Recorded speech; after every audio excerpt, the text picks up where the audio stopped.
Testing, testing. One, two, three.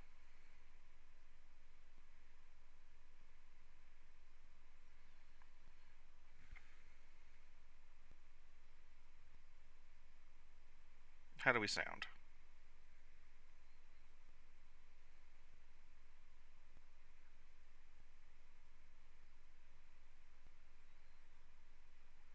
Good? Good.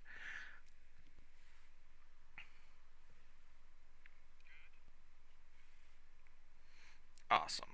Okay, I'm just making sure everything's going well on my side. Um. Alright. Welcome to the stream, Lecious. Good to have you. Shortly before the stream started, uh, I was going through and getting everything set up, and these little red boxes appeared, and I'm like, no, why are they red? What's going on? And I didn't have time to figure out what they're about. But I think it has something to do with like some incorrect domain or something like that, or something that mixed up in the update. We'll figure that out later. N- yes, Night Luminous, Nightlight Luminous. I put that together. So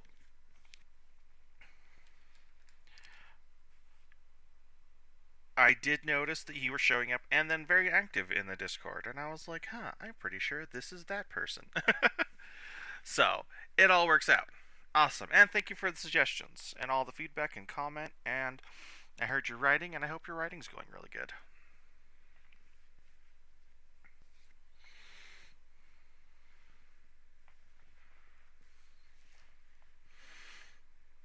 Sweet. Well, we are going to talk about reads are going up perfect. Perspective, relationship, and side quests. And I posted in my Discord, like anyone who had any suggestions. I have plenty of topics to talk about, but I just didn't have anything that really scratched any itch for this week's. But then we got some really good suggestions, and so I got these all done. I got this class all ironed out, like almost right before stream. But that's not to say that it's sloppily done. It's very well done. I went through it. I hopefully it's all the spelling mistakes aren't there. Grammarly didn't shout at me, so we will get started. So welcome. My name is Captain Nathaniel Wilhelm, and I am your resident captain and writing teacher in this occasion. This will be our seventh class going forward for everyone who shows up. Um, they're all on Twitch. You can go and view them at any time. Otherwise, please join my Discord, read my books, watch my other streams. Um, I'm here to stay. So, so what we're going to cover. This is a big list, but don't let it scare you. Some of these are a little bit smaller than others, but we're going to cover who I am and why you should care. We're going to do a recap of our last class. We're going to do some follow up. We're going to talk about following the rules, student versus master. And then a closer look at perspectives, the pros and cons, and their gimmicks about them. The unreliable narrator. We're going to talk about him. How to write character relationships. Rules on building a romance and enemies. And then side stories, or as I like to call them, side quests. And of course, the all important skill that comes with writing side stories, circling back. So, who I am and why you should care. I am Captain Nathaniel Wilhelm, a pirate captain of interdimensional proportions, and I have been writing for a long time. A long ass time. I have right now 5 canon works that are either finished or in the works. At least 3 of them are completely finished, done, like prologue to epilogue and everything in between. One of them is on hiatus, and the last one is currently being updated. Between just those 5 works, not including anything else, not including all the other stories I've written, not including all of the backlogs, not including all of the lore, not including anything I ever did for school, just those 5 have a million words between them. And that is going to equate my 10,000 hours. I also went to school to be a creative writing teacher and as a teacher in general. And if all of that, if that's just all not good enough for you, then I have at least my experiences as a writer with ADHD. And I'm here to tell you that as someone who has ADHD and we're sitting down is probably like the most painful and worst thing you can ever do when you have that much energy and that little attention span. I'm here to tell you you can do it. I'm here to tell you that no feat is insurmountable. I'm here to tell you that if I can do it, you can do it because I have been doing it long enough that there's no reason that anyone shouldn't be able to sit down and follow their passion. And if it's writing, I'm here to tell you that I understand what you're going through. It can be hard. It can be time consuming. You feel like the stars have to align before you get anywhere. But at the end of the day, I'm here to tell you that I did it and you can do it too.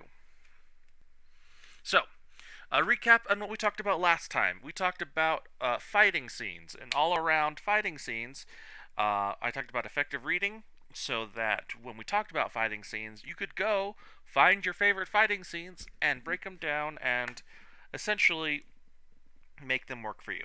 I really covered it really lightly, but essentially the overall summary of effective reading is that if you're reading for fun, that's fantastic. But if you're a writer looking for other skills and looking towards, if you're looking to better yourself and better yourself as a writer, especially when you read effectively. Look for the things that you really like, break them apart, and then try to use them in trial and error until you can make them work for you, until you build your own style. I gave some examples of that, of how, especially for, I mispronounced the name because I don't know if I've ever pronounced it correctly, Mushoku Tensei, um, and how that book ended up translating very almost directly into my creation for Fox Tales and Fairy Tales, and was a big inspiration for Fox Tales and Fairy Tales in a lot of ways. And how I made those little things my own through my own gimmicks. So they kind of seem similar, but it's not anything that looks like plagiarism. Fight scenes. I went over how to write them, and more importantly, I focused on how to put them in a story. We even have a contest going on right now. So the details are on my Discord. I also posted ads on my Instagram and Twitter about it. So it's to write like a 2,000 word fight scene, but you only get one action. So one like punch, one kick, one gunshot, one spell, and it's all about building up the stakes, and what happens after the fight scene. Because the most effective fight scenes aren't necessarily about choreography; they're about where it places in the story and how it affects the story. We also went over the damsel in distress formula, and we spent a lot of time reading one of my stories that I haven't published, but I'm kind of dabbling with, and we broke it down to show you how those work in practical application. And then that was the application part. But damsel in distress is essentially there is a damsel, like a princess, a pretty girl of some kind. We figure out that they're in danger. There's some introspection on how to act. There is the acting and saving of them, the stakes, and essentially the victory and the princess fawning all over. In so many words. As a healthy reminder, writing is a skill. Never stop writing, never stop doing what you love. You'll only get better at it as you continue to pursue your passions. I'm here to give you the basics on how to build a foundation, but only you can continue writing and make yourself into someone who is better than halfway decent at it. Being bad at something is the first step to being kind of sort of good at something, and continue it on. So don't ever let yourself forget that that I believe in you. That it's a skill, it's a muscle, just like any other. The more you train, the better you get at it. So never stop. All right. So one thing I want to talk about going into this, One of the most common mistakes you see in new writers and young writers is they look towards the masters of writing or the masters of anything, um, and they see how these masters break the rules, and they're like, "Oh my gosh, these guys are masters because they break the rules," and then look how cool they are while they laugh in the face of these rules. Well, yes and no. You see, some of these people that are masters are fundamentally good at those rules. And if you're not fundamentally good at those rules, maybe you're not on the same level. But more importantly, the reason why these masters are so cool and look so awesome breaking the rules is because they know them in and out. They're very intimate and familiar with them. They've mastered them. And that is why they know how to effectively break the rules. And effectively breaking the rules is what divides the ignorant and arrogant novice to the experimental and cool master. As much as I hate, um, oh, who's the guy? I just remember his name, but I don't remember. Hold on. I should remember this guy. I should remember his name. There it is. As much as I openly hate Pablo Picasso and all of his works and Cubism, I think it's I understand it. I understand Cubism and everything it does for everything it ever did for the art world. Pablo Picasso was not just like some bum drawing shapes. No, Pablo Picasso during his formative years drew spectacularly. Was able to draw exact like picture quality things, hyper realistic as well as the still skill went in that day.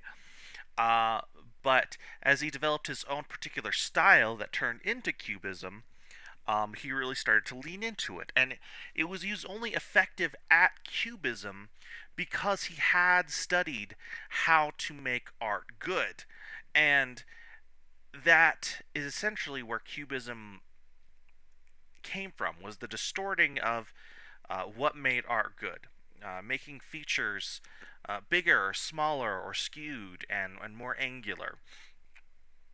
And it was a very impressive movement, and it was really great for the art world and super awesome. And he was super cool in many people's eyes and is seen as one of the greatest artists of his time.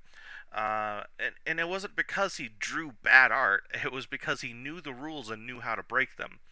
I would argue that I can draw bad art, but I would never be as famous as Pablo Picasso because I didn't understand the rules as he did and create my own style over a period of time as he did and market it as he did. Especially the people after that marketed it. But yeah, at a certain point, you do have to know the rules in order to effectively break them. And so if you're starting out, learn the rules, learn how to follow them, play it safe, and then when you have like an intimate knowledge of them, that's when you really get to start playing around. Like just like playing any video game, you go through the tutorial, it holds your hand, you do all sorts of things, and then after you beat the game, you come back, and that's when you start like doing all the gimmick plays that you see like all over Elden Ring, all over StarCraft and Skyrim. You have people that played it once for fun to know the rules and figure it out. And then you have the people that like submaster like the weirdest genres of those games. They do things like make strength only builds that are like super to the extreme. Uh, Let Me Solo Her is one example of this. Like the guy who knew how to make who knew the rules, knew how to beat Melania, and then knew how to break the rules. He was naked and had two swords and a pot on his head. So like some of the rules in combat are like you should wear things to defend yourself, and you should always be prepared to use your best weapon. And maybe he had the best weapon, but he obviously didn't defend himself. But yeah, as a student, you should follow the rules. You should learn the rules and learn how to follow them best. And then when you become a master, that's when you get to experiment with the rules. That's where you experiment breaking the rules. All right. Now that we've beaten that with the dead horse, we're going to look at perspective. Now, specifically, perspective in writing, and that where it boils down to first person, second person, and third person.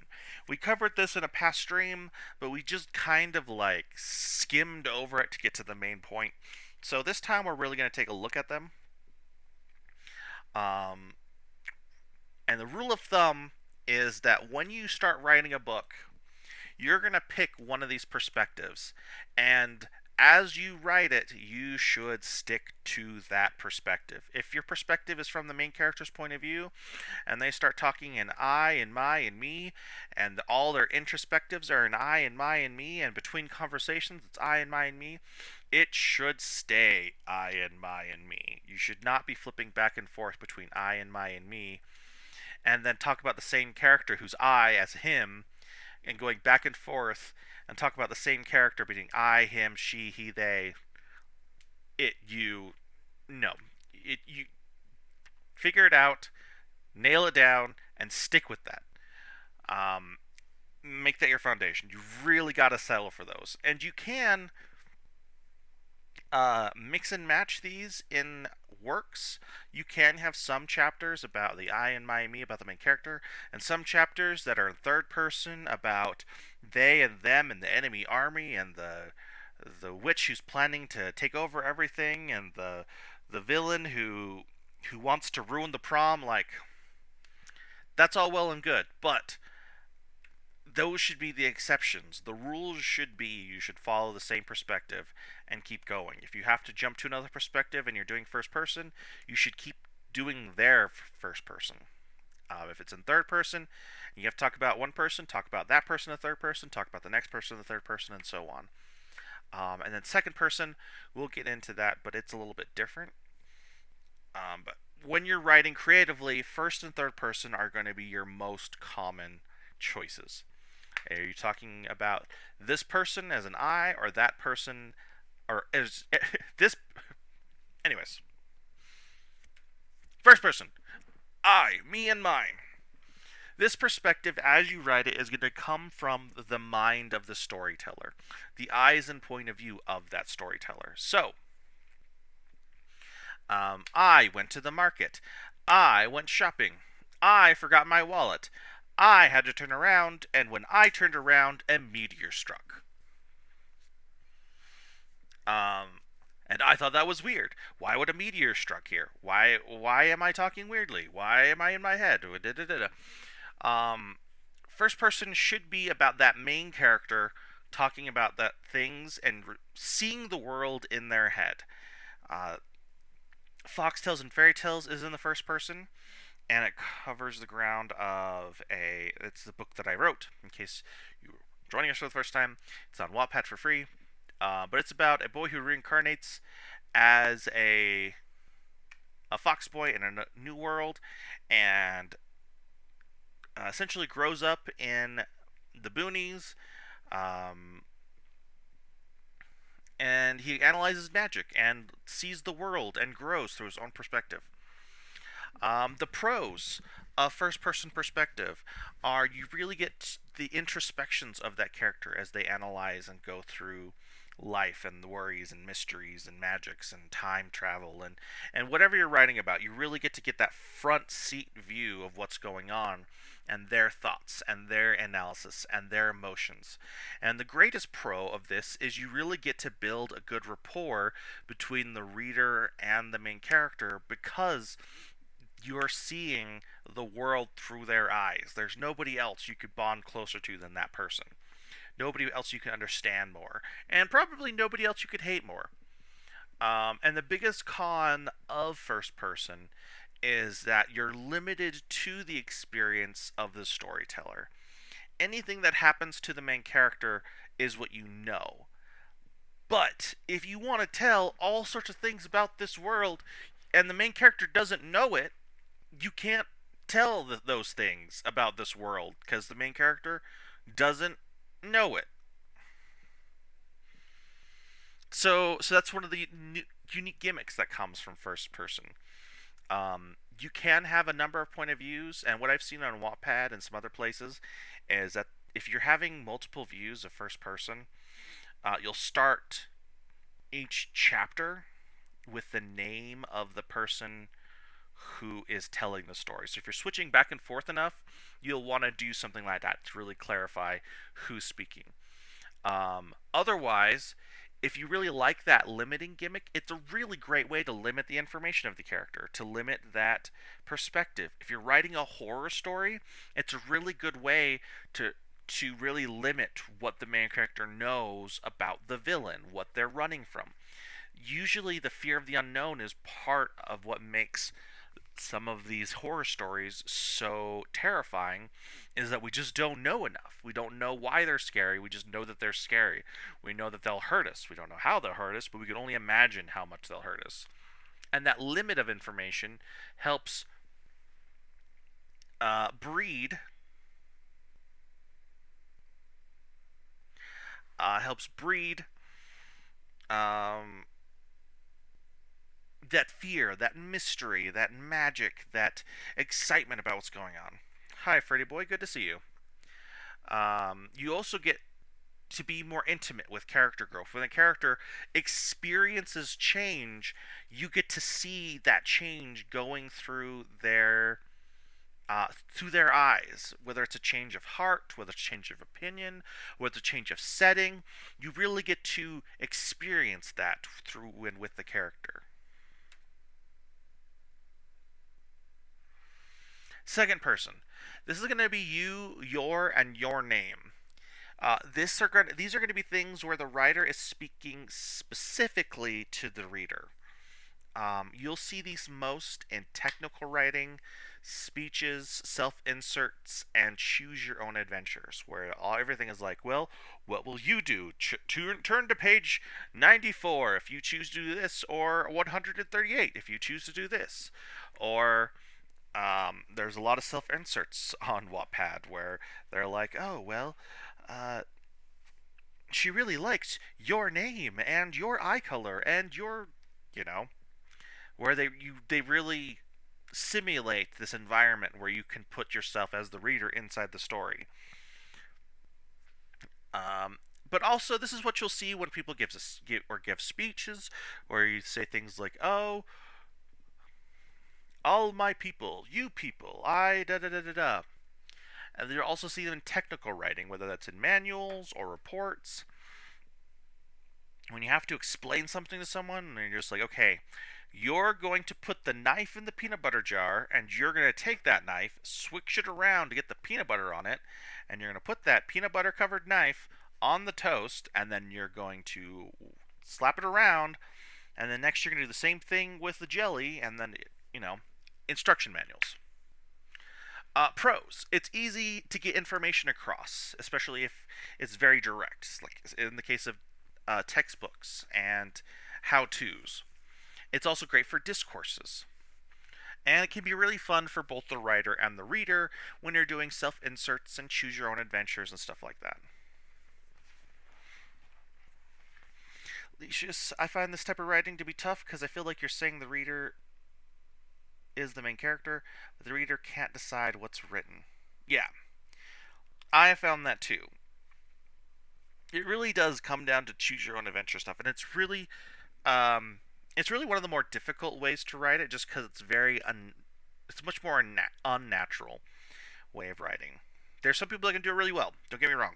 There's nothing wrong with it. It's just uh, it's more niche.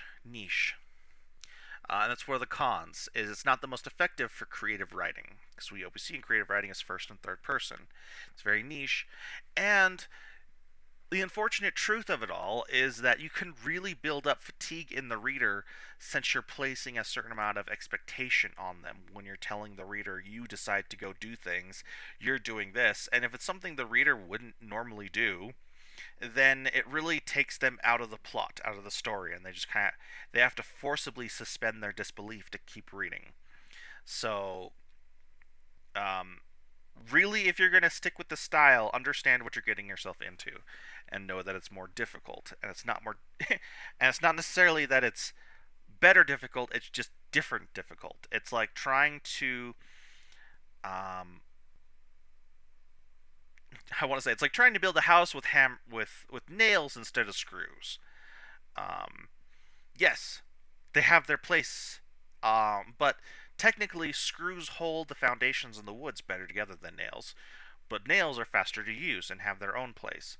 Nails are really great for keeping the let's see, for laying down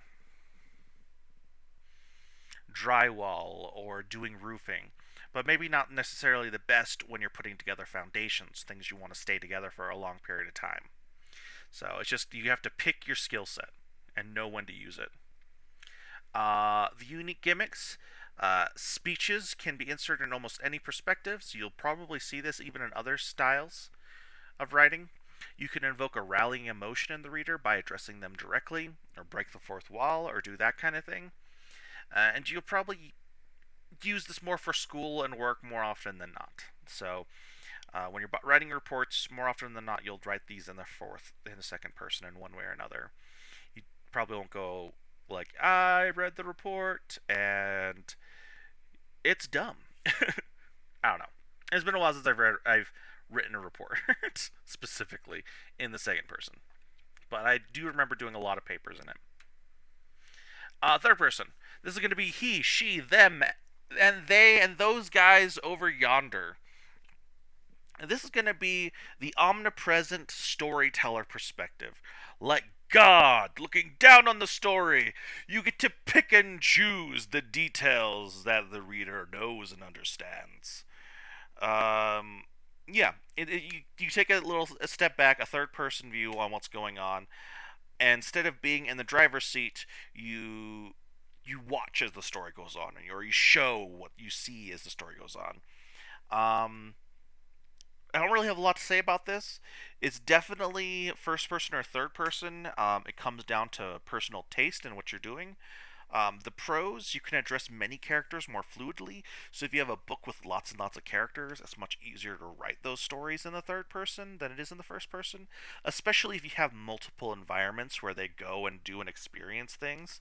If you're going to follow one character through a story, first person is best. But if you're going to follow multiple characters doing multiple different things in a story, third person is probably where you want to go. You have more access to information and details outside of those characters' perspectives, and it's much more exposition friendly. If you want to talk about how pretty the city is, how the contrasts between the upper class and the lower class, or how they build things, or their history, or how they came to be, it's much easier to explain those things in the third person than it is to do that in a first person where the story hinges on the information the character knows. The problem with this all is, and the cons, are that it's harder to build emotional ties to the main character, especially if there are that many characters involved. Now, it's not to say it's impossible or you should avoid it, it's just to say that first person is really going to build that tie to the main character specifically, and third person, while it may do that if you only talk about the main character, you're going to take a little bit more of a back seat because you're not going to be able to view as much as the introspection as you would in first person. I know that there are other cons to the third person. Um, you have to, especially you have to remember that you're writing in the third person and not the first person. But they're unique gimmicks, like I said, they're great for expositions. You can spend more time on chosen details. If you have two people talking in a room and you have Chekhov's gun in the corner, you can literally let those people talk and just say, and they talked. And then the gun on the mantelpiece watched them as they talked. And you can really give inanimate objects almost feelings and an identity and an ego using the third person. Um, Hitchhiker's Guide to the Galaxy is a great example of this, of taking the storyteller route by the reins and really telling things as if everything has a perspective on the matter. And you have and greater access to stories with numerous characters. Yeah. So those are the three perspectives. What you're going to need to keep in mind is when and how to mix and match these perspectives. Of course, the foundation of your novel should be in your chosen perspective. But the times you're going to see these perspectives kind of overlap each other are going to be a lot in dialogue. So if you're writing a third person story, if you write a moment of dialogue, they're obviously not going to talk about themselves as they, him, Mr. Centurion says to go do that. They'll probably say, hey, I think you should go do that. Unless they're really full of themselves, in which case that's a different kind of gimmick for another conversation. But when people are talking about themselves and use those in dialogue boxes, you're really going to see more first person perspective coming from their lips. Um, at the same time, when you're writing in the first person, you are going to have scenes that slip into the third person as this person witnesses environments and analyzes things around them. Not everything has to be tied to them and their experience, but sometimes they just see the thing. Sometimes they just see the door, and the door was mahogany, and the door color grains like flowed with with like nature's course and with the ruddy textures. I could tell that it had been an old tree. You know, it kind of always leads back to the perspective, but it's still like you still feel the third person in there. Characters in the story receiving instruction from a friend, parent, superior, deities, etc., often show up in third person or second person. Um, yeah, like how dare you do that thing? Why would you do that? Is a second person conversation. Because you're addressing them. But it's so light and it's innocuous. You don't realize you're talking that way until you hyperanalyze it. So at the end of the day, you just kind of have to keep your foundation the same and then use everything else um, as it comes along. And then something I wanted to talk about because we're getting into this is your tenses. Your past, present, and future tenses, you're also going to want to keep those the same for the most part. Um, if I did something, I'm going to continue to did or have done that thing for the whole story. They crowded around that person because I did something in the beginning. Um, and you're going to want to keep those perspectives, those tenses the same, especially sentence to sentence. You don't want to change the three different um, tenses in the same sentence. Like, I did this thing. Formatting will come in the future. It doesn't make sense. Not always, but you gotta know the rules to know how to break them effectively. Essentially, so essentially, just keep in mind that if you're writing in the third person and you're writing a scene like, and William went to the mall, you're going to say things like, and William grabbed the cereal, and William paid for his food. You're not going to go, and William went to the mall, and he is going to pay for his food, and he went home. If you do that, you're like, okay, well, if he's going to pay for his food, when did he pay for his food? It just showed intent to pay for his food, not that he ever actually, you know, paid for his food. So you really have to keep that in mind as you're writing sentence to sentence to keep the tenses the same. All right. Things to remember about all this. If you're switching between characters, do your best to make it obvious. Like I said earlier, if you're writing in the first person, it's okay to label, like, to put a small, like, uh, John at the top of the chapter, and then space, and then continue with the chapter in John's perspective. And in the next chapter, Sally, and then write down Sally, like, and I saw John in the hallway. It's okay to do that. Um, it's definitely like a basic foundational move, and if you don't want to do that, you just got to make it obvious whether John and or Sally are speaking, like which chapters they're in. And you got to give them identifying features, like how their first person thoughts different from the other. Maybe John is really focused on um,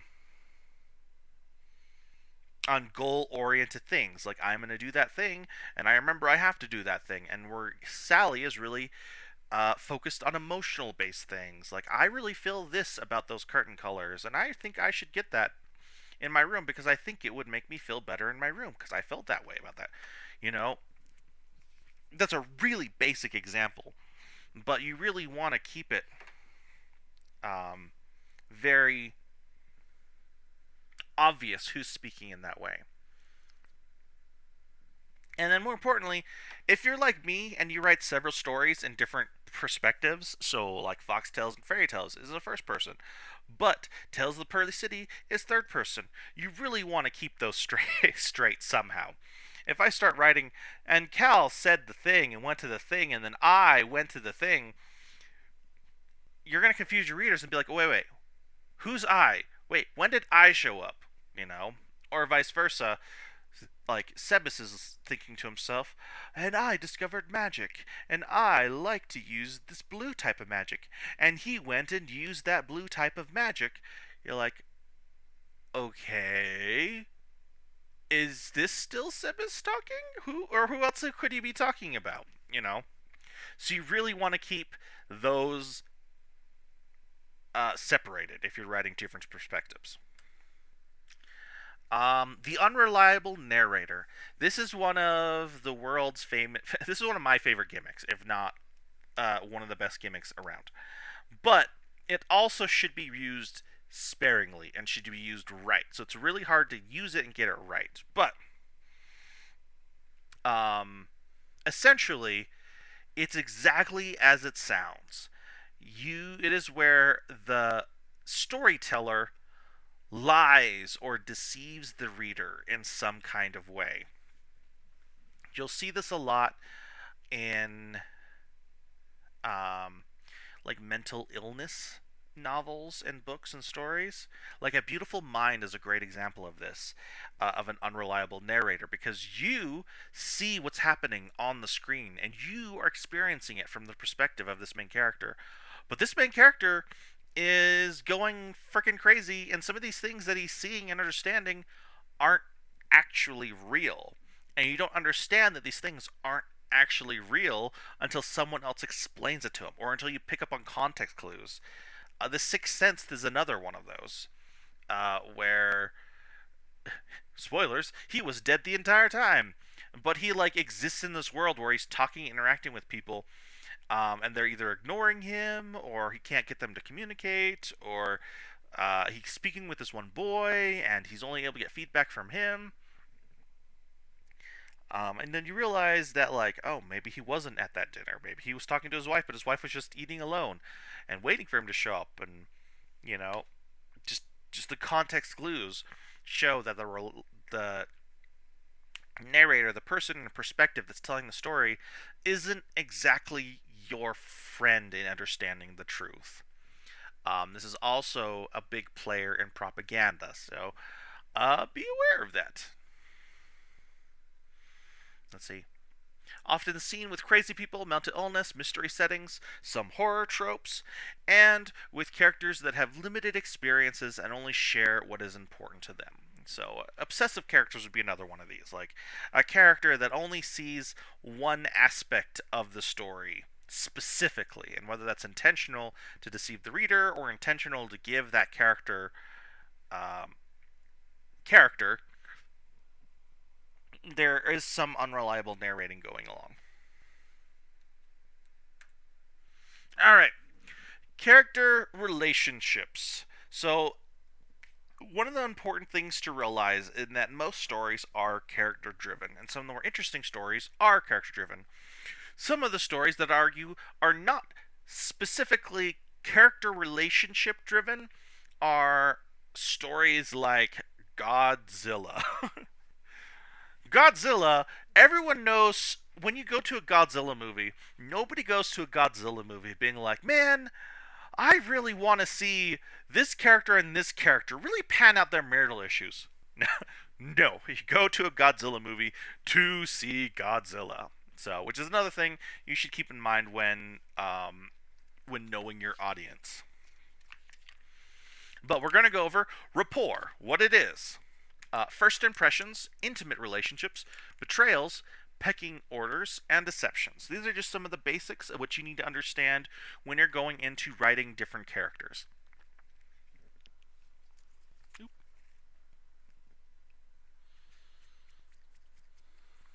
Sorry. Alright, give me 1 second. I'm going to get a drink.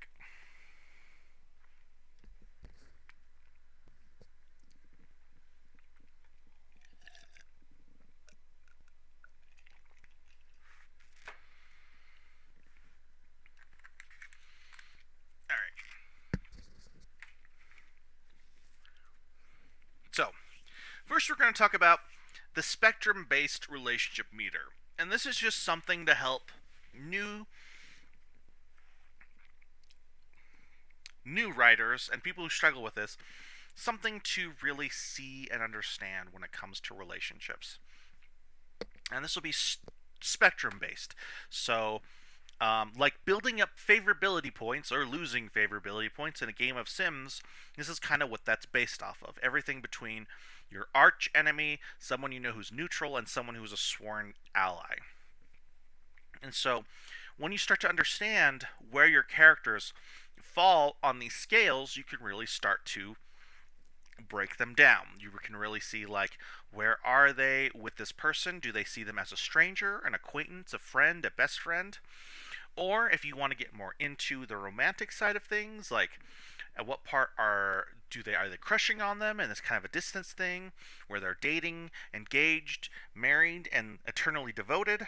And at what points do you skip some of these steps and make it like a difference of opinion between, oh, I'm just crushing on them and they're married to someone else, or we're dating and I think we're dating, but they're obviously eternally devoted. um, and then the villain scale, where you have to mark a difference of opinion, where they start taking opposing sides, where they finally recognize and declare themselves as enemies, where that escalates and they're now arch enemies, and where there's like really no way to overcome that with conversation, and where that escalates to a point where even the generations are getting involved.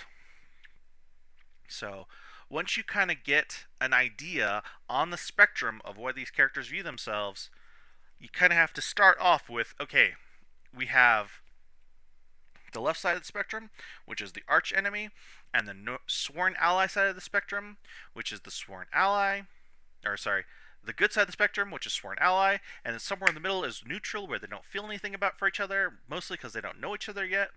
And then as they get to know each other, how far they accordion back and forth on that scale between enemies and lovers, or how if they progress from stranger to best friend, or how they go from best friend to crush, or from eternally devoted to generational enemies, and then you kind of mix and match like where things go on that scale and which actions don't just bring them up 1 or 2 notches, but send them spiraling in a different direction.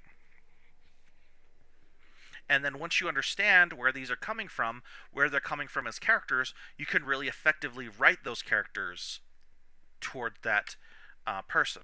Someone who is arch enemies with another person probably isn't going to say, "Oh, hi George, it's good to see you today. How's Mary and the kids?" Unless it's like a certain situation where it's like Mary is hostage and they're like, "Oh, hi George. It's so good to see you. How are Mary and the kids?" I mean, it's technically the same thing, but it's totally different depending on where they are on the scale. So, what is rapport and why should you care? So, you'll learn about rapport a little bit more if you ever get into sales job. They'll really go into it. But essentially, the definition is a close and harmonious relationship in which people or groups concerned understand each other's feelings or ideas and communicate well.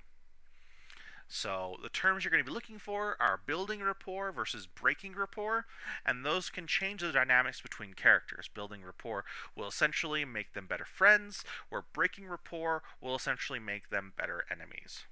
but not always. But for the most part, a strong rapport means effective conversations and good feelings usually, while weak rapport usually means poor conversations and more misunderstandings.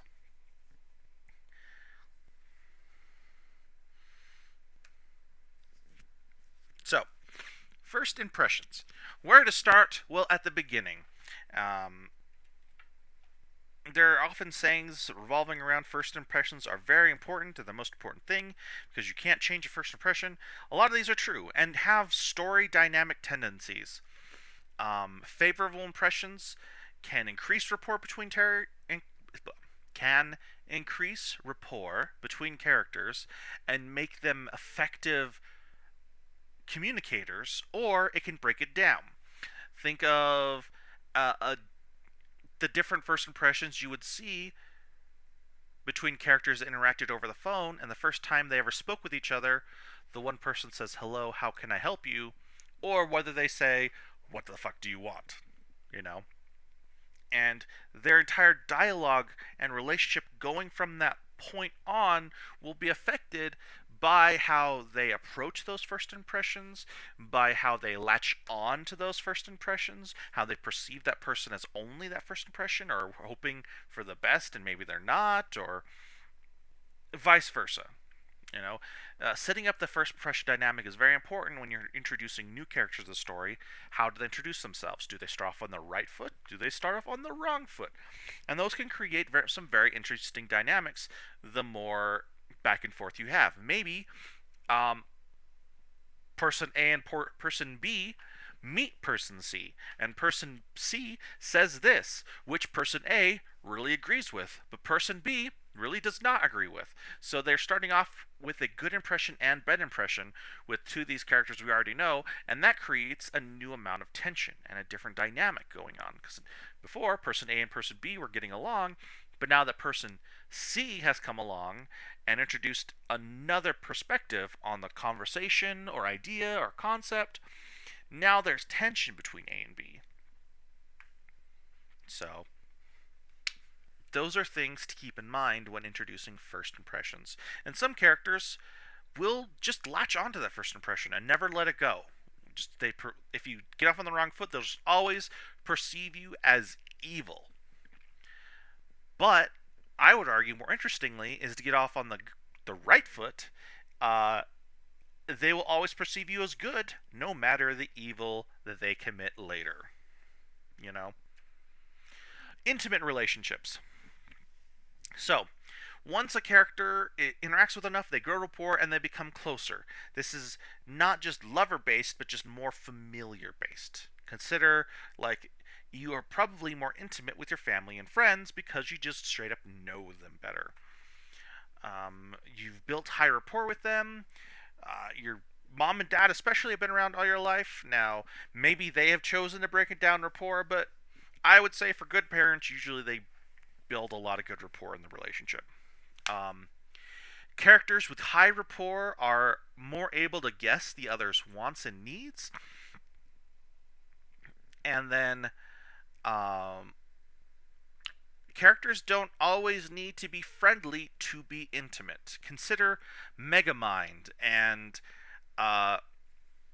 Metroman and Megamind's banter. How well they know each other. They have this super high rapport, even though they're villain, or even though they're arch enemies, even though they don't get along, even though they're always on opposite sides of the spectrum. They technically have a really high rapport with each other. So it's not exclusive to friendly relationships. It's also really important to know that you can't betray someone without being somewhat familiar and intimate with that person. You can only be betrayed by your closest allies, friends, and family. Which enters a new dynamic. Betrayals! The all important twist to relationships and story dynamics. Because only your closest friends and associates can betray you. And the closer you are, the more volatile and harsh the betrayal is. So keep in mind that if you're going to put a betrayal in the story, that the characters will in fact treat each other different. and usually very different. Even if it's like a little betrayal and they get over it, there's still going to be a change and you need to like rework that relationship. And then other times the betrayal is deep enough, now that breach of trust is so big that we are now arch enemies. There's no way to overcome this. My best friend slept with my fiance and now they're pregnant and getting married. Like there's really not a lot of like really healthy coming back from that, or a lot of there's going to be a lot more emotional aggression towards the ex best friend and ex fiance going forward. So, and then if you want to have your portrayal be really big and really impactful, you should introduce these characters and have them be really close and really intimate. Really twist the knife. um, but at the same time, coming back from a betrayal often creates interesting tension in the story. Someone who does something unforgivable and tries to come back, let's say like a parent who very simply was just on drugs, and then the other parent were like, no, you're done with these kids, you've hurt them enough, go get clean and then come back. And then when that parent's finally clean and come back and ready, not just ready but like apologetic and earnestly trying to fix that relationship, that can create a whole different set of dynamics involved where you can get to somewhere healthy and good again, but it's obvious that the process of healing isn't just I said I'm sorry and now we're a happy family again. So often the tension comes in the transition from being abandoned to being happy and lovey dovey and stuff again. And that is if there is an opportunity for that and it isn't just straight, uh, no, you betrayed us, we're done forever. That's it.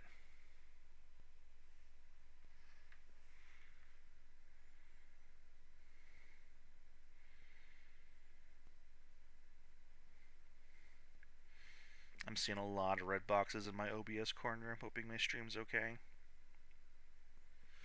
Anyways,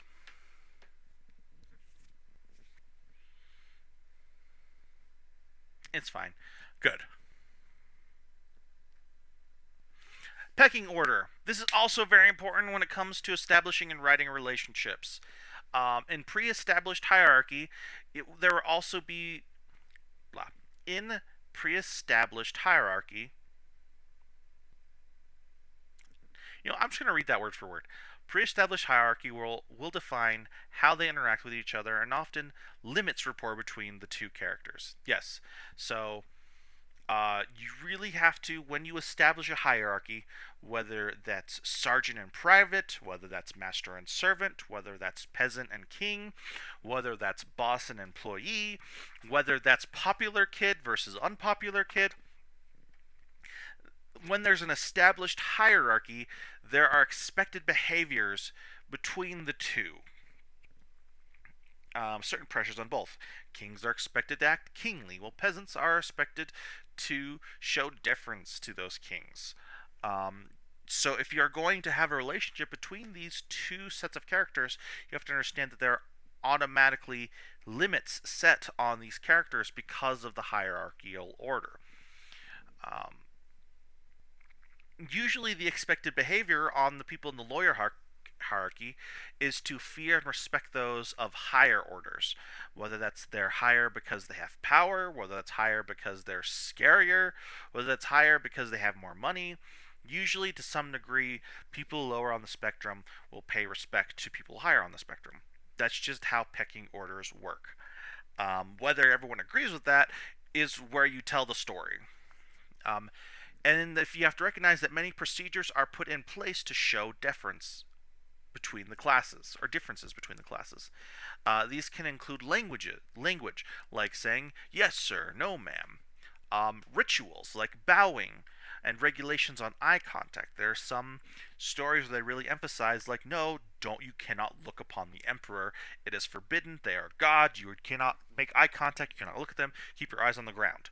Or certain things like you are a peasant. Don't look at me. Keep your eyes on the ground. I don't even want to be in your gaze, etc.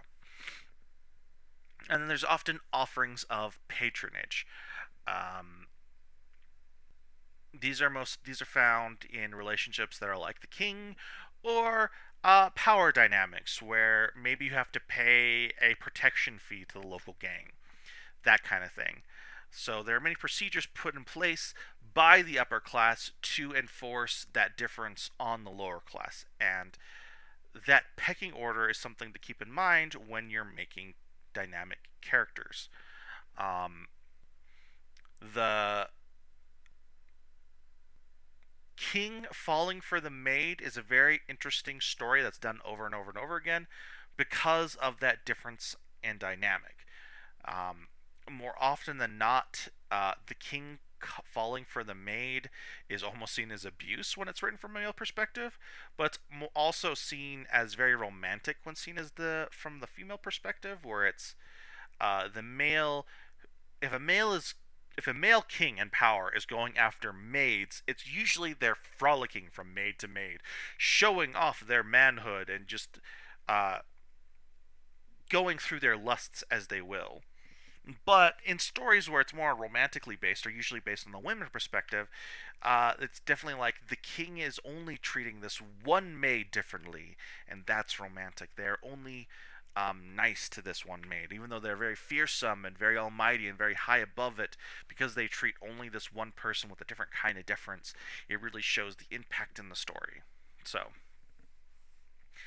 this is where it's important to note that rapport is often decided and dictated by higher the higher party in the pecking order. Usually, people lower in the pecking order don't get to say, "No, you're the king, and you're now my best friend." No, the king laughs, and then they have him executed. Or similar matters, similar things. Maybe not physically executed, maybe emotionally executed, or societal, socially executed. There you go. All right. Uh, Deceptions.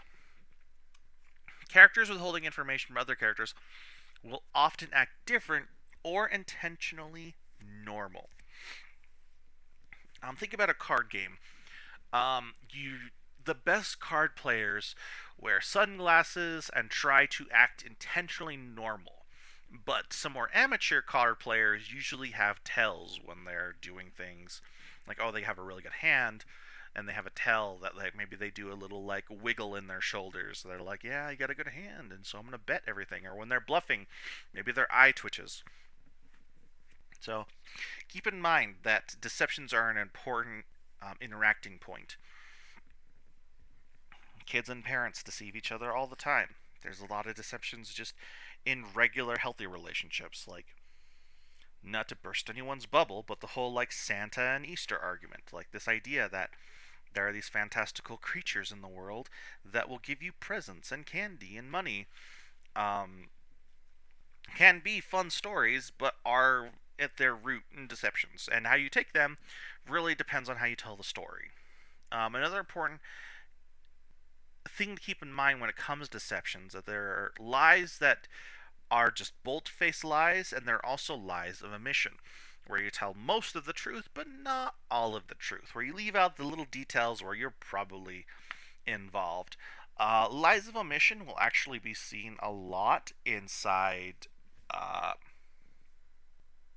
Regency novels. Regency being like kings and queens and corsets and knights and ball gowns and things like that.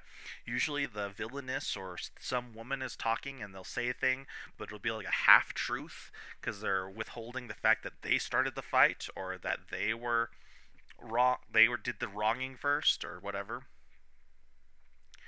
And those could be very important matters to involve inside dynamics, and as well as acting. It can take many forms, revealing the deception often changes the dynamic between characters. If your best friend and your wife or your fiance or whatever were banging and the lie finally came out, like obviously you're gonna be pissed, and the dynamic is gonna change between you and those characters, or your main character and those characters, depending on how you're writing the story. So, At a certain point, it's like it's in every story's formula that if there is a deception at one point, it has to come out. That's something you also have to keep in mind with deceptions. It's like Chekhov's gun. If you're gonna lie about something, if you're gonna have a fake relationship or lie about what school you came from or how cool you are or where your family came from, or if you even have like a noble or royal family, or if you even have powers or something impressive, it's going to come out that that's not the truth. There was a lie involved, and that's part of the story. At a certain point, you have to keep in mind that if you're going to plan a deception, you have to plan for the deception to come out. So, how do you create dynamic relationships? So, just as your own relationships ebb and flow, changing over the course of time, so will your characters. So, you have to really start to self analyze how your relationships have changed and stayed the same based on your own interactions, and as well during your effective reading. Many things can change or be the same depending on day to day hum and drum. Some people will fall out of love because of that, and some people will fall deeper in love because of that. Um, and also, the more turns in a relationship, the more turns in a relationship can be just as compelling or even more compelling than the ride or die friends. So you can have like ride or die friends in your story, and that can be a really interesting dynamic. But at a certain point, if you have ride or die friends, the interesting part of storytelling would be okay, what happens when they're not ride or die anymore? We have to tell that part of the story. That's interesting. Um, but you also have to consider the story of the prodigal son. For those who don't know, yes, it's a story from the Bible, but it's very famous, and it's the reason why we have the phrase prodigal son in our English lexicon. So, shorthand of the story is that there is a rich man who has two sons, and the eldest son says he's a lout and essentially a screw up, and says, "All right, father, give me all of my inheritance at once, right now." And the father does so. And he goes and he spends it on wine and women and partying. And then when he's finally gone through all of it, he comes back homeless and sad. And meanwhile, the second son has been doing exactly what the father said the entire time. He's been responsible, he's been good, he's been charitable. Um, the first son comes back.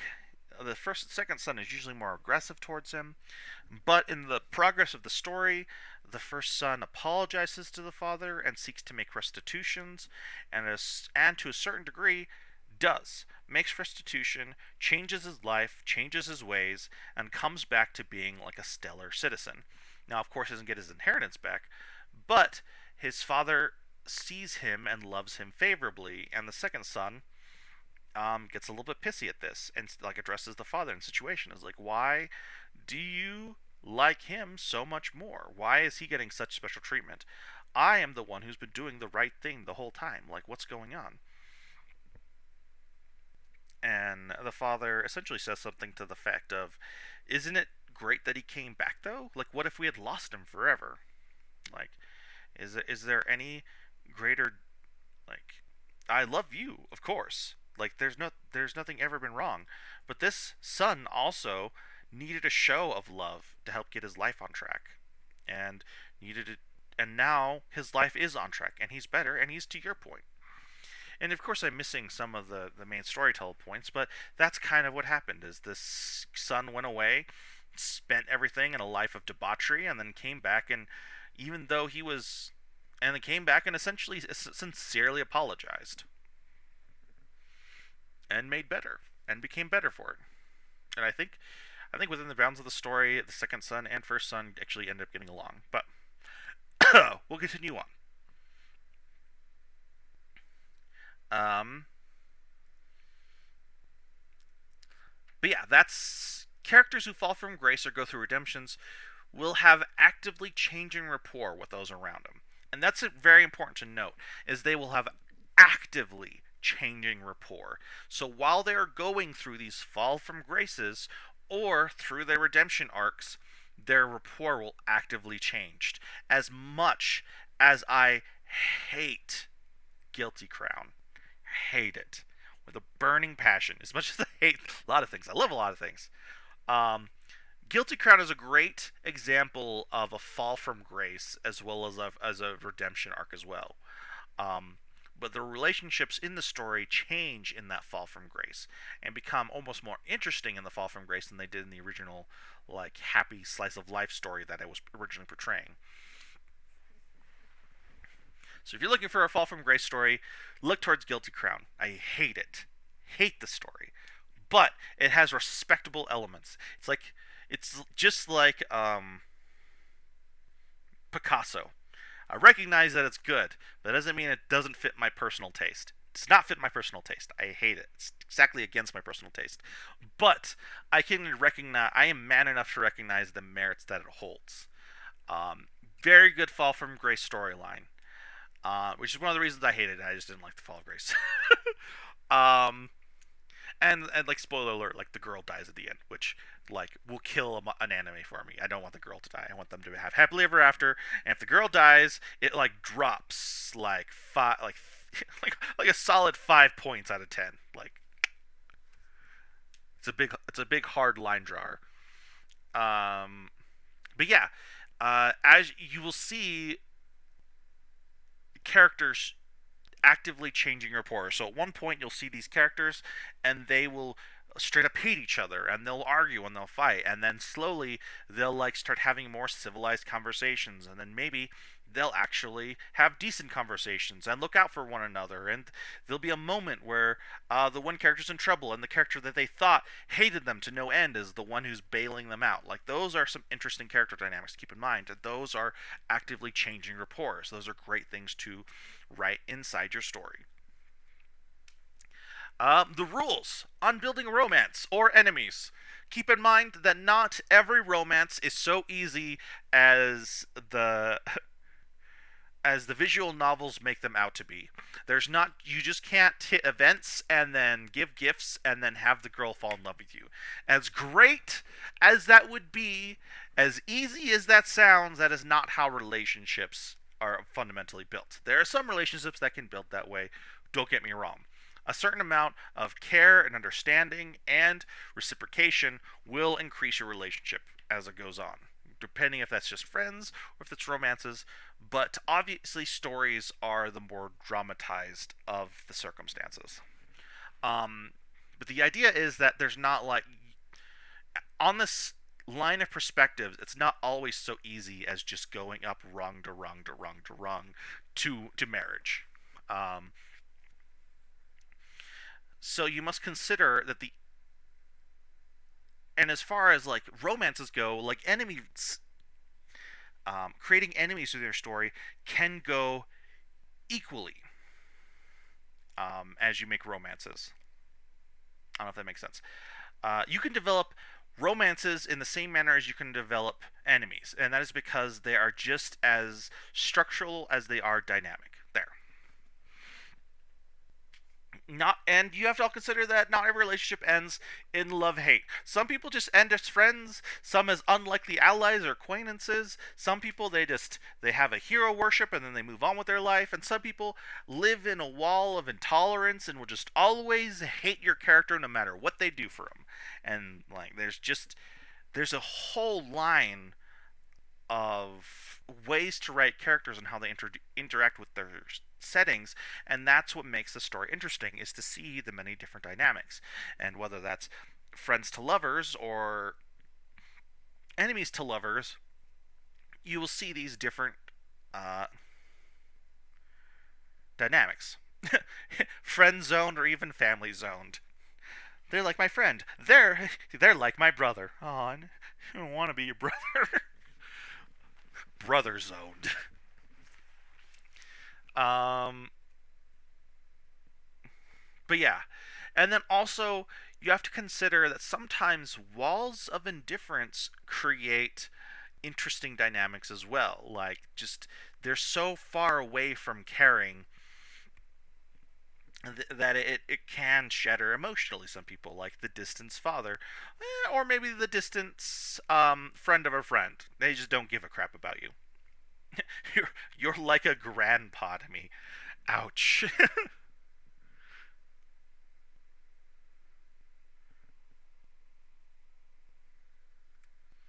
So, uh, very easy to recognize romance tropes. I literally copied and pasted them off this list of the 13 most common romance tropes, so we're just going to go over them real quick. So, these are things you're going to see when you're making romances. Um, and these are the common tropes. Now, obviously, there are patterns here you're going to see and patterns here you're going to fall into. I think it's just important to understand the basics and where they are, and sometimes these can spring really interesting ideas. So, friends to lovers. Very self explanatory. We were friends, and then we ended up falling in love. Enemies to lovers. Another dynamic is that it's like, oh my gosh, I hate you so much, why did I love you? Fake dating, or in some cases, fake marriages.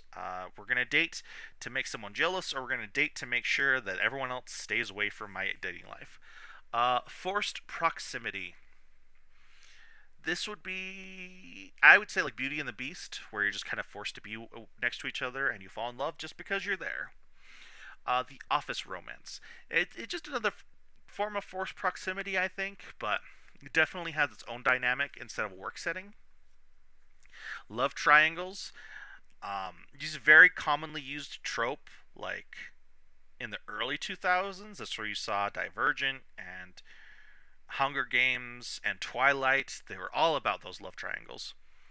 Single parent stories are really interesting love stories. You have the single parent, and then the guy comes along or the girl comes along that really helps them parent the kids, and that becomes a better relationship. Grumpy versus Sunshine. You have one character who's very grumpy and goth and hates the world, and the other character who's very sunshine and roses and maybe naive a little bit, and they love the world. And somehow these two, because they are exact opposites, they fall in love with each other.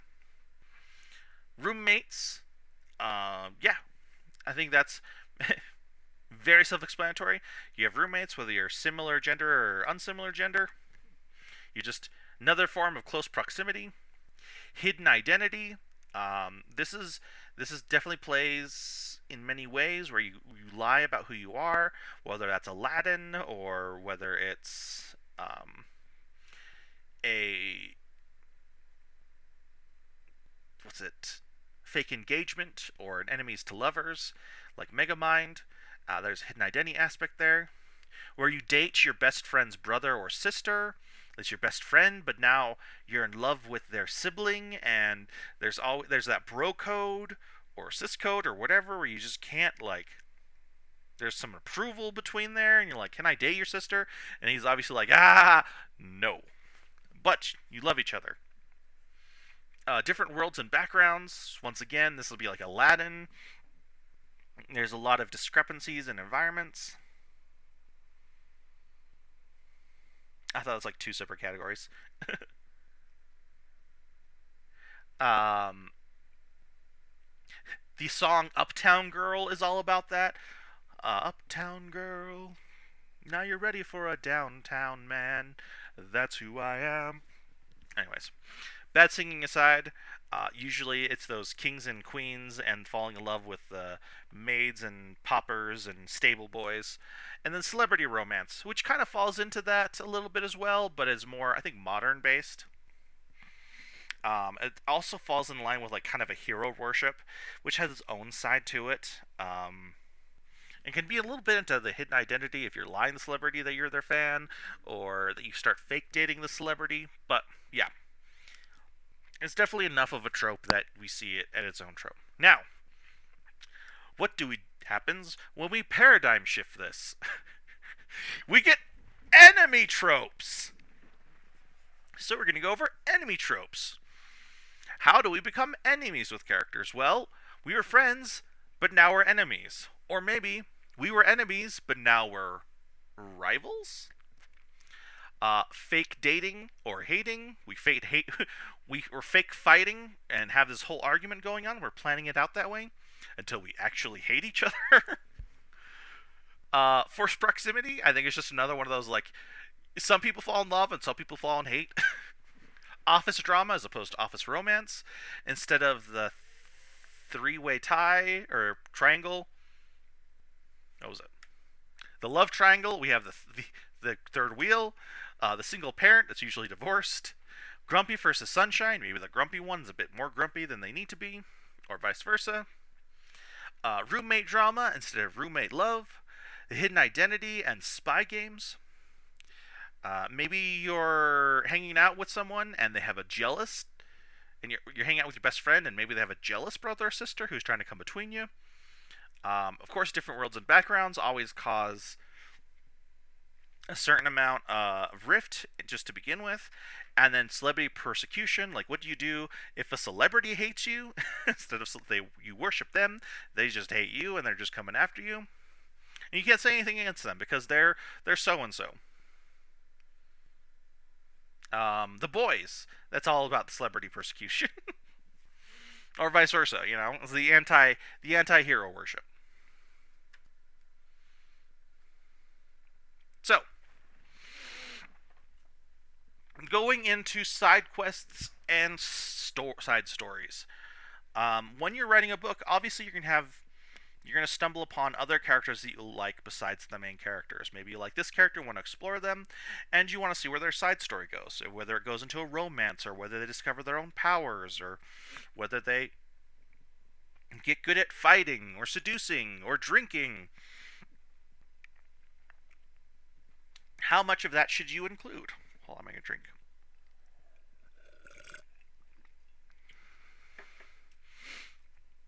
I would say, first of all, consider the story you want to tell. The story you want to tell has to be at the top of your list. And then ask yourself if this adds to the overall plot or detracts from it. I would also argue that it is okay to just write out the short stories and side stories and just get all your ideas down in the rough draft and then worry about whether they need to be included later. If you need to cut down on word count, going to your side stories and side quests are where you're really going to start cutting and trimming the fat first. But there's no reason you should preemptively cut the fat, especially if it leads to its own unique dynamic within the story. When you follow side stories, focus on how they start, where they're going to go, and especially how they circle back to the plot. That's what makes them side stories, as they go to the side, but then they come back. And then, with these side stories, consider that those who run away from their destiny often find themselves running into it. And that's to say, like, when they're going off on this side quest, at what point during this side quest do they end up, like, actually back at the main plot without realizing it? So, a diagram example of this that I have is we start off at the left with the main character plot, and then we introduce the main romance. And then, while the main romance is going on, we introduce the main character's best friend. And then we kind of see them have best friend moments. But then, as we continue on down the plot, we see the main character's rival. Someone who is getting in the way. And maybe the main character says to the best friend, hey, keep the rival out of the way so I can have my romance. And the best friend agrees because he's the best friend. Or they're the best friend. Whatever. Well, something happens during the keeping them away, and then they start to experience an unlikely romance. Well, then we get to the conflict of, why are you dating my rival? You know? And and then everything kind of leads up to that event where there's this tension, and maybe the main romance is in the tension, but maybe the fact that the main best friend has betrayed the main character's trust by starting to date the rival has come along, and that leads to conflict, which leads to the climax and how it resolves. Do they stay best friends? Who breaks up with who?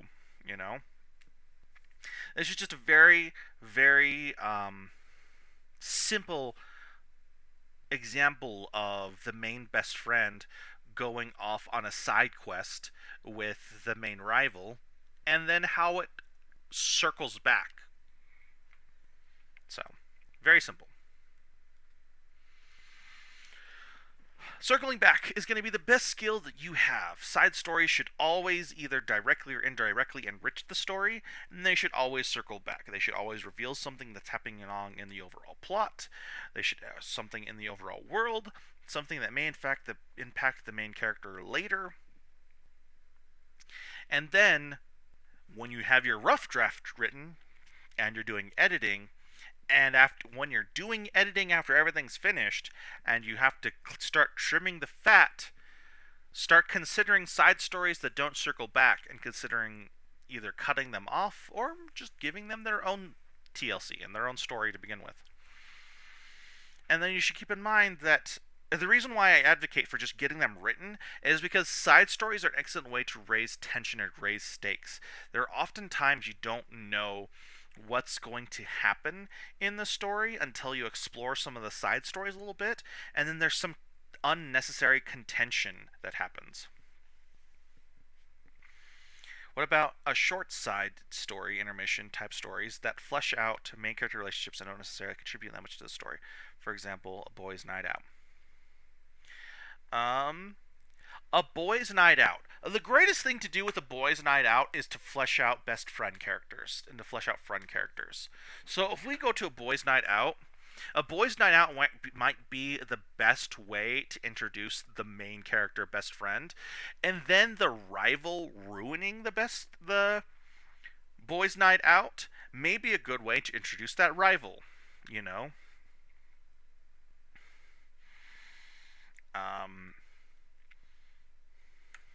Nope, too far. So yeah, so you just don't know.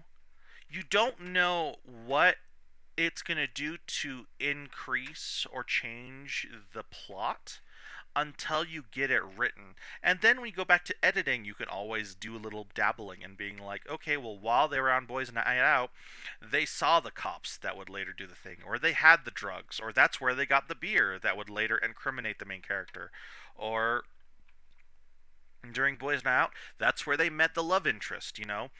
There are always ways to do side stories and side panels that maybe it's just a boys' night out.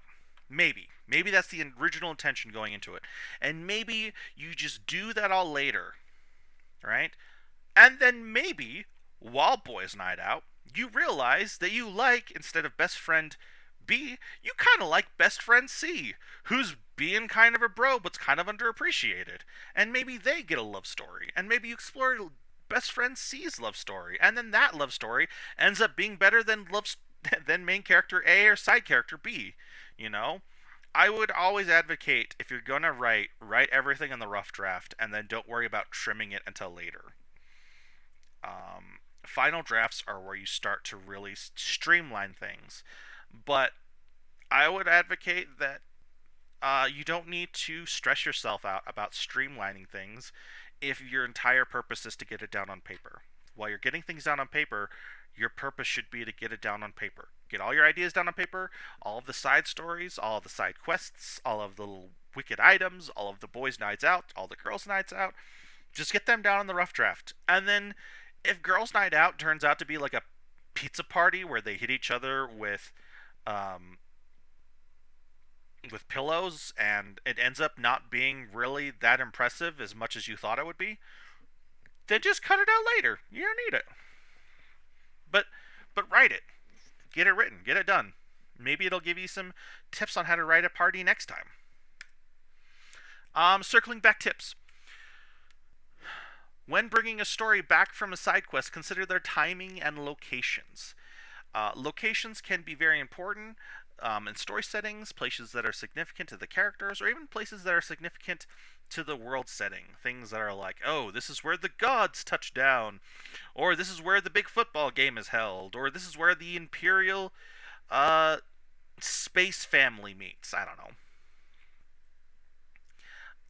But they can be very important. This is the battlefield of Krav Maga, and this is a place where things are going down, and that's why you should also keep in mind timing when you're doing side stories. You don't want to do.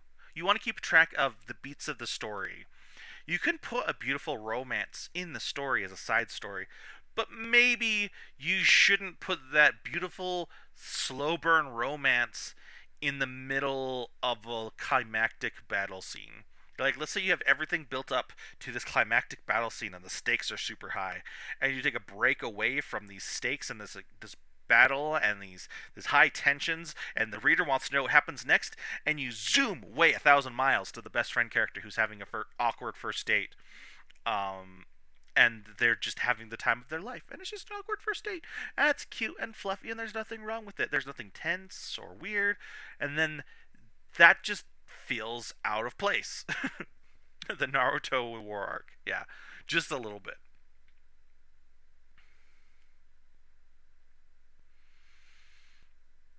Um, so yeah, so keep in mind timing and location when you're circling back, but you want to circle back as best you can. Takeaways. So we've talked about a lot. My main takeaways that I want you to take away from this are stick to the rules, figure them out, but stick to them until you know how to break them effectively. Stay in the same perspective. Blah. Staying in the same perspective will help the reader stay with the story. Relationships can be written every which way, and recognizing where on the spectrum they are can help you write interactions between them. And then circling back will be your greatest skill if you find yourself in a side story, a side quest. So, homework. As always, just write, get it written, and then write more, because that's how you build skills. Is you just keep writing. Write in your chosen perspective, and then experiment with the limitations between each of them. Building your own style and building your own skills comes a lot from trial and error. Don't be afraid to fail. Experiment a bit. And one concept to experiment with, if you want some specifics, is think of the Facebook post. It's complicated relationship. I would argue that these relationships are best shown rather than told. Don't just say, oh, Bob and Sally have a complicated relationship. Do something like, and Bob couldn't keep eye contact with Sally, but Sally glared daggers at Bob, and especially at their friend Mark. You know? And as they walked by, Sally actively kicked Bob in the shins and walked away with tears in her eyes. And it's like, okay, well, yeah, that's obviously pretty complicated. We have some context clues what's going on, but it's complicated. Definitely, you could feel the tension between the two, and maybe it's not a problem that's easily solved. Who knows who's in the right or who's in the wrong, but they obviously like something's happening. And that's interesting, and you want to write about those interesting things. That's what keeps people reading, as reading interesting things. And that's it. That went on a little bit longer than I thought it would be. But an hour and a half. That ain't bad. So, now we open up the floor to questions. Does anyone have any questions?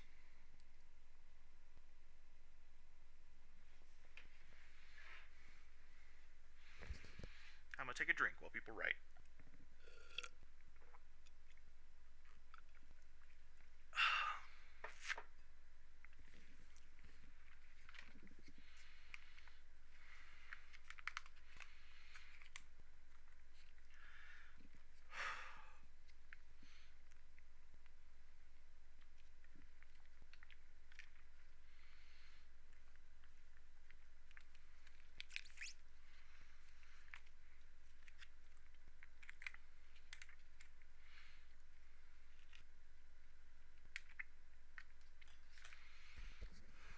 All right. Do you have any recommendations on how to keep track of character relationships? Yes. Take and keep notes. I would, if you're going to have a complicated character relationship develop between two people, I would take notes on like what story beats they're going to go through, their meet cute, what happens, what changes how they see each other, how that develops, what events are going to be there to change those, and then keep track of those in like a sticky note or a book on the side, or if you're doing it on Google Docs, just make a comment on it. I'm really bad at doing a lot of these just because I remember. I put all my effort in just remembering things and just remember where people are and how far they go. But my advice would just be to write it down and then make a note somewhere about where they are and where they're going to go from there. And then establish specific events where that changes. And then play on those events. And those events will carry you. And then, is there a limit to how long a side quest can be? Um, I wouldn't say that there is a hard and fast rule to how long a side quest can be.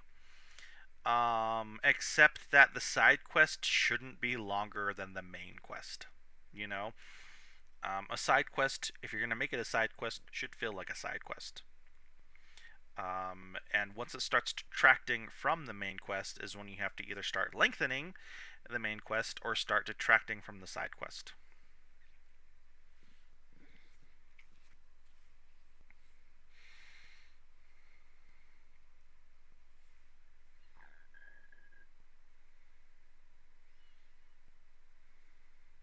Thoughts on intermission chapters. Some chapters after a mini climax in a story, but don't really add much to the story. Um, my thoughts are everything is good in moderation. If you can keep them moderate, it's fun to have the cute little um, the Japanese word for them is like omake. I don't know. But there's just the short little segments where people have like short little interactions. That's fine and good and dandy, and canon should be included. If you look at some of my earlier works, I have even some crossover between characters and events where Cal shows up in some Sebas side notes and author's notes, and vice versa. I don't think there's anything wrong with it, but I definitely think that it should be kept in moderation and be done sparingly as a way to like add humor or flavor to the story, as opposed to trying to build a story off of it. If to the point you're trying to build a story off of it, you should just include it in the story. They're really good for cheap gaffs and gags and cute moments. But if you're gonna make foundational plot points off of them, then make intentional plot points off of them in the main story.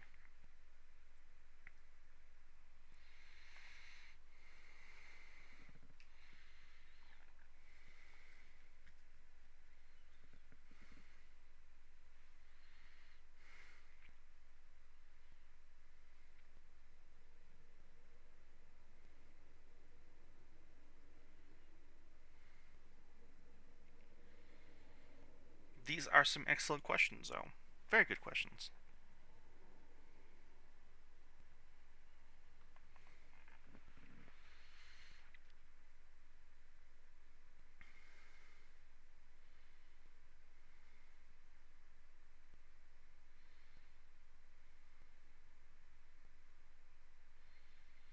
When will you reveal the winners for your contest?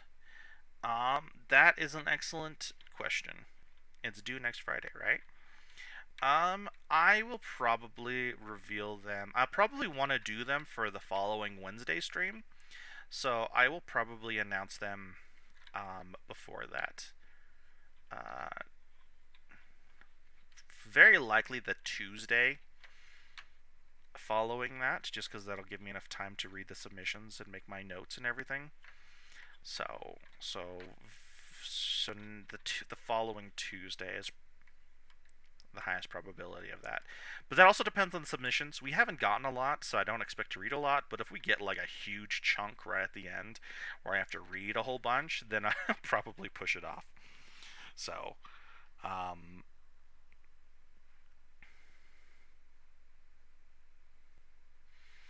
yeah. So for those of you who don't know, once again, um, that's the writing contest we're doing right now on the Discord. There is a submissions channel on the Discord where you can submit your submissions, or if you want them to be more private or whatever, you don't have the Discord, you just want to enter the contest, you can always send it to my email, nathanielwilhelm@gmail.com. There's no spaces, there's no periods or dashes, it's just nathanielwilhelm@gmail.com. Please don't send me junk mail, just send me your submissions. Oh no! But yeah, I can read that list while we wait for the next question.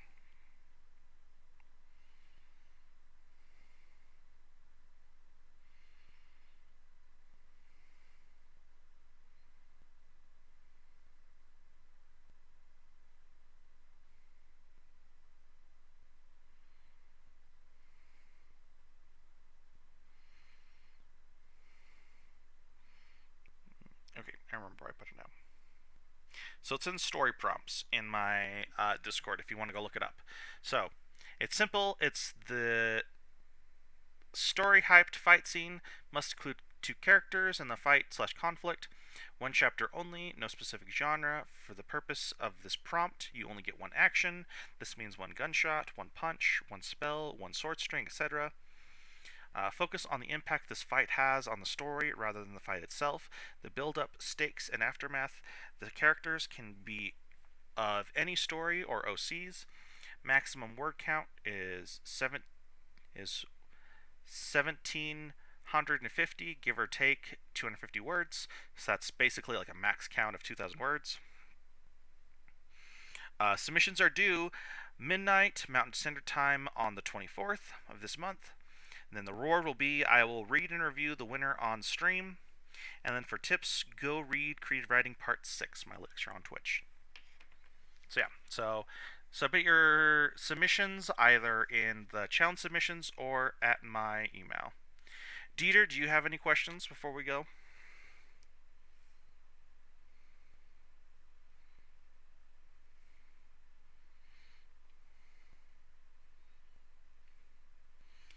I hope I have answered everyone's questions who gave suggestions for this stream.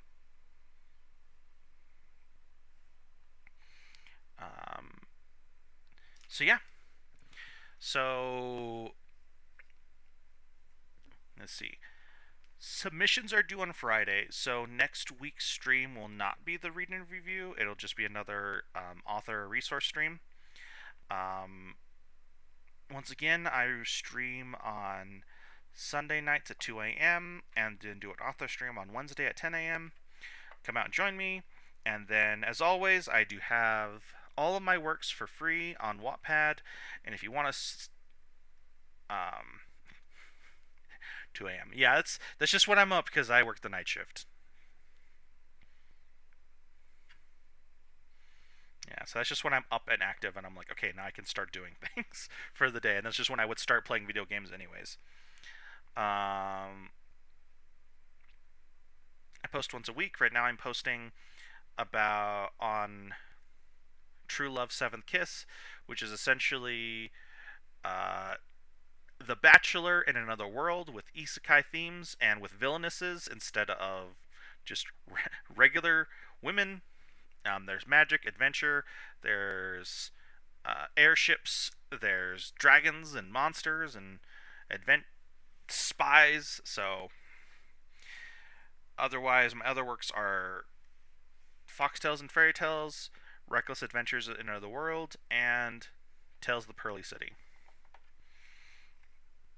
All of them are isekai, but I do have other books on my Wattpad. If you want, like once again, if you want to support me, I do have Foxtales and Fairy Tales on Tapas that you can go and unlock chapters for, and I get some of the pay for that, and then you can go and just support me directly on Patreon. All my plugs are done. So, as always, thank you so much for coming out here. I love you all. You're amazing. I love doing this. I'm so glad I decided to come here and do this. Make the time, make these things. They've been really rewarding for me. For the submission, can I send you a link to a Google Doc? Yeah, definitely send me a link if you want to send it to me.